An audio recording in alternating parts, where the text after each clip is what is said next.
transcending anything that exists on this earth, and the materialistically speaking, the spiritual search and spiritual achievement, and spiritual enlightenment, and the spiritual power is regarded as one of the most highest thing, the greatest thing that mankind ever could achieve. That is true. Enlightenment is the highest thing that we could ever achieve. Beyond being president, beyond being millionaire, beyond being whatever, great poet, great writer, whatever, the spiritual achievement is regarded as the most highest thing, the greatest thing that we could ever comprehend and ever become a powerful person, personality-wise, and wisdom-wise, and so forth. We all know that, we all acknowledge that, but at the same time, we have a lot of problems with that. So presenting the teaching of spirituality properly, that you have to have a very good understanding of basic sanity, and also you have to have a good understanding of basic materialism spiritually. And we have coined this word called spiritual materialism. Spiritual materialism, that might speak you something. The spiritually materialistic, that using the name of spirituality and egohood, trying to become a greater person, wise person, which is very dangerous and very problematic. And it not only destroys you, but destroys whole wisdom of humanity. And it is, in fact, Satanism. So we should think very carefully about that particular concern. We should discuss that particular situation very clearly, very openly to each other, and try to understand what that means. So I hope that I would like to devote certain part of my course, this first stage, for you to understand the meaning of spiritual materialism. We, of course, intellectualize the whole thing,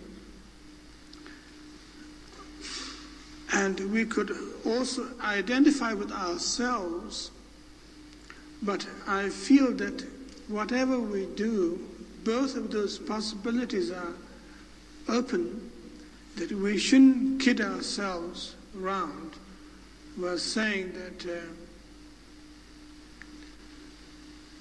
only thing that we can do here is to get off in the path. Now that you boarded on the aeroplane of an Naropa Institute, let's turn on the engine. Let's fly.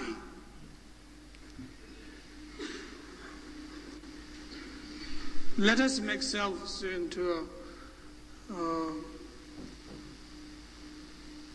cosmic transcendental airline. Let everybody be the passenger. Let's fly above the sun and the moon and the universe. It's very easy to say. Easy to say, but it is not difficult to do that. Since everybody is sitting on the ground, sitting on the floor,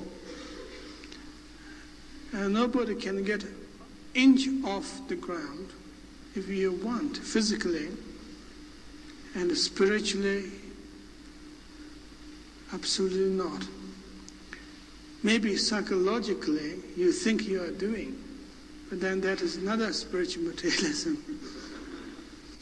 So I'm sorry to be such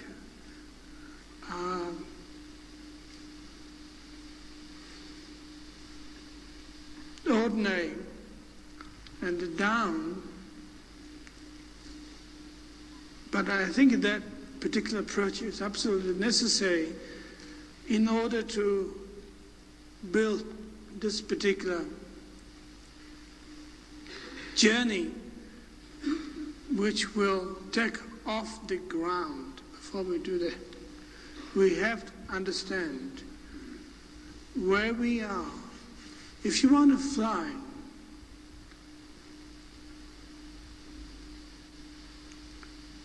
in an aeroplane, you can't just fly. You have to make money. And you have to think how much it costs to buy a ticket. And then that's not enough. But then you have to go to the airport, you have to book your ticket, and you have to find out your flight number and what particular airline you're flying. And then you have to walk, and also you have to find out what gate number you're flying. And then you have to board into the airplane. You have to stop your cigarettes out. You have to walk, check your baggage. And then also you have to find your seat number where you're sitting in. And then you have to fasten your seat belts and put up your tray table and your seat bag. You have to go through all those formalities. Otherwise, you don't have a safe journey, as they say.